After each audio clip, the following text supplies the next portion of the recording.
नमस्कार, मैं अभिषेक Verma, news Aryavart times में आपका स्वागत है। मैं मौजूद हूं कांग्रेसी नेता जितेंद्र अहलावत जी के कार्यालय में। बात करेंगे इनसे हरियाणा की बदलती राजनीति के बारे में। नमस्कार सर। नमस्कार। एकदम से जो हरियाणा की राजनीति में ये जो चेंज आया है, इस चेंज को कांग्रेस किस नज़र से देख रही है? कांग्रेस तो घबराहट है भी चेंज करने का। आज 9 साल हो गए हैं, 10वां साल चल रहा है। अब लास्ट में अगर ये चेंज कर रहे हैं, 10 साल में इन्होंने जो वादे नहीं पूरे कर सके, जो उन्होंने जो अपने किसान की जो आमदनी वो दुगनी करनी थी, रोजगार देने थे इतने करोड़, वो कुछ नहीं कर पाए। चेहरा बदलने का क्या कारण है? चेहरा बदलने का ये है, अब वही बात है, वो मोदी के दोस्त थे। अब दोस्त पे बुराई आने की बजाय अपना वो किसी और पे वो बुराई को वो डाल दो और लास्ट में उसको वो कर दो, कभी सीधा मोदी पे कोई चीज़ बात ना आए। ये तो पहले बता दिया था दीपेंद्र हुड्डा ने, आज से 3 महीने पहले ये बात ओपन कर दी थी। अब ये देखना एक दिन बीजेपी क्या करेगी। बीजेपी क्या करेगी, उस एक दिन आएगा जेजेपी को बाहर निकाल लेगी, सारे वो करेगी, सारे हर तरीके के वो करके लोगों को गुमराह करेगी, और वही बात आज साबित हो गई है। तो सोची समझी साजिश, सोच समझी, ये वही षड्यंत्र है। ये जो पिछले जब इनकी 41 सीट आई थी तब यही षड्यंत्र रचा गया था। वही बात है, हम आम आदमी को नहीं समझ में आया, ठीक है, ना कांग्रेस पार्टी को समझ में आया, लेकिन आज हम पहले से ही तैयार हैं, हमें पता है ये षड्यंत्र आखिरी 6 महीने में होना था। हमारे को बताया गया था, हमारे सीनियर नेताओं ने बताया था। अब फिर से वही चक्रव्यूह रचा जाएगा, जिससे लोगों का जो एक साइड का वो है, उस चक्रव्यूह से हमें बचना है, जनता को बचना है और कांग्रेस को भी बचना है। कांग्रेस की 30 सीटों को क्या खतरा है? नहीं, बिल्कुल नहीं है। 30 सीटों को खतरा नहीं है। और अगली क्या, आज मेरी बहुत सारे लोगों से बात हुई, मैं गांव में था आज भी, वो सब लोग यही कह रहे थे कि वो ये क्या कारण है ये चेंज करने का। आप समझ सकते हो, बीजेपी जब भी तो इतनी ज़्यादा घबराहट थी तब इतना चेंज किया है।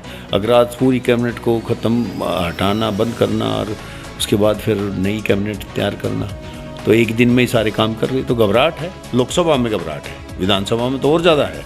लोकसभा में भी घबराहट थी, तभी ये चेंज किया। तो कांग्रेस आगे किस तरह से इस जंग को जीतेगी या इन सब चीज़ों से लड़ेगी? क्या रणनीति है कांग्रेस की? देखो, बिल्कुल लड़ना पड़ेगा। रणनीति ऊपर वाले हमारे नेता हैं, उनको बनाना पड़ेगा, समझना पड़ेगा। जैसे ये चाल चलती है, इससे ऊपर की चाल चलनी पड़ेगी कांग्रेस को, तभी कामयाब होगी, नहीं तो नहीं होगा। हमारे को भी जैसे ये गेम खेल रहे हैं, ऐसे ही हमने भी अलग अलग गेम खेलने पड़ेंगे और अलग अलग रणनीति बनानी पड़ेगी, जब जाके काम चलेगा। नहीं तो ये मतलब रुकने ऐसे लोग हैं, अब ये कुछ भी करने को तैयार रहते हैं। तो इसके लिए कांग्रेस क्या काम कर रही है अपनी छवि को बरकरार रखने के लिए, या उस छवि को और ज़्यादा बेहतर करने के लिए कांग्रेस क्या कुछ कर रही है? कांग्रेस 10 साल से जो हमारे हुड्डा साहब हैं वो काम कर रहे हैं। पहले 10 साल काम किए, उसके जो काम किए थे उनके भी आप पे बीच में 10 साल लोगों का इंतज़ार किया, कोई बात नहीं, देखा लोगों ने। आज के हालात तो ये हैं, आज वो जो 10 साल का जो काम किया है वो लोगों को याद आ रहा है। इन्हें लोग कांग्रेस को टक्कर का नहीं मानती, क्या ये सही है? क्या कोई मतलब एक MLA है, वो 30 MLA हैं अभी भी फिलहाल की स्थिति में। पीछे 10 साल सरकार रही है, काम किया हुड्डा साहब ने, और सब जनता बताएगी। तो मेरे कहने से भी नहीं होगा, किसी कहने से नहीं होगा, जनता बताएगी क्या है, क्या पोजीशन है ग्राउंड पे। तो कांग्रेस को किससे डर लग रहा है आगे की राजनीति में, भविष्य में? देखो, लोकसभा में हम बहुत अच्छी हमारी होगी पकड़ बहुत अच्छी, 10 की 10 भी सीट आ सकती हैं, 10 में से 9 आ सकती हैं, 8 आ सकती हैं यहाँ पे लोकसभा में। और विधानसभा में तो हमारी मतलब 60 से कम सीट नहीं है, 60 से ऊपर सीट आएंगी। 61 आ जाओ, 62 आ जाओ, 65 आ जाओ, 70 आ जाओ, 60 से कम सीट नहीं है किसी उसमें। बीजेपी कह रही है 400 पार इस बार। ये सब खाली है ना, ये लोगों को गुमराह करने की नीति है इनकी। पीछे भी इन्होंने हरियाणा में 75 पार का नारा लगाया था, ये कितनी थी? 41, ठीक है। अभी 400 का पार लगाया है, क्योंकि इनको दिख रही है अगर 200 सीट से ऊपर नहीं जा रहे हैं, तो इसलिए 400 बोल दो। 10%, 5% कुछ लोग ऐसे होते हैं जिनसे ये नारे सुन के उधर भाग लेते हैं, तो ये खाली नारा है, ठीक है। और हकीकत ये है, अगर इनका इतना मजबूत है तो क्यों मुख्यमंत्री बदल रहे हैं? 400 पार हैं ये, और चाहिए हमने वो मत के लिए 276 सीट, तो क्यों कर रही है 272? तो फिर ये क्यों भाग रहे हैं? तो ये इसलिए भाग रहे हैं क्योंकि इनको घबराहट है, इनको डर है अब कभी हम 200 से नीचे ना चले जाए। इसलिए कर रहे हैं ये काम। तो 400 तो भूल जाओ। तो कांग्रेस को क्या थोड़ा बहुत भय है इस चीज़ का कि कहीं बीजेपी कोई षड्यंत्र रच कर दोबारा से सत्ता में ना आ जाए?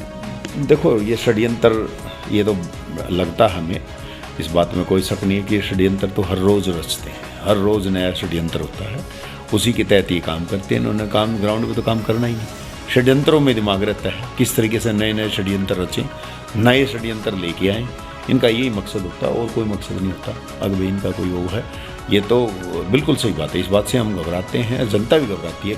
क्या नया षड्यंत्र रचते हैं, किसी को कोई मालूम नहीं है।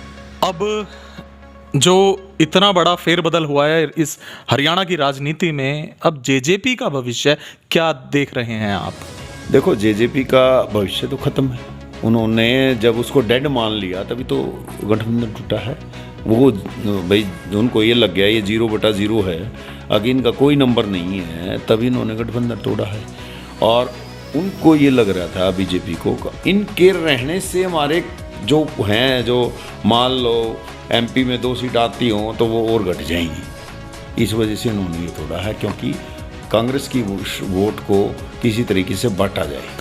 कांग्रेस के पूर्व मुख्यमंत्री ने कहा कि फायदे के लिए गठबंधन किया था और फायदे के लिए ही गठबंधन तोड़ा है।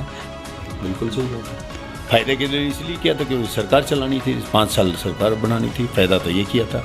अब फायदे के लिए तोड़ा है। किस तरीके से हम इनको अलग अलग बांट के इनकी वोट इधर उधर बटें, ज़्यादा से ज़्यादा लोगों में टूट फूट हो और हमारे को उस चीज़ का बेनिफिट मिले, ये भी फायदे के लिए किया है, सच्चाई बात है। और पहले भी फायदे के लिए किया था, तो इनका मकसद यही रहता है अब किस तरीके से हम अपना फ़ायदा उठाएं। तो इस बार कांग्रेस सीट निकाल पाएगी?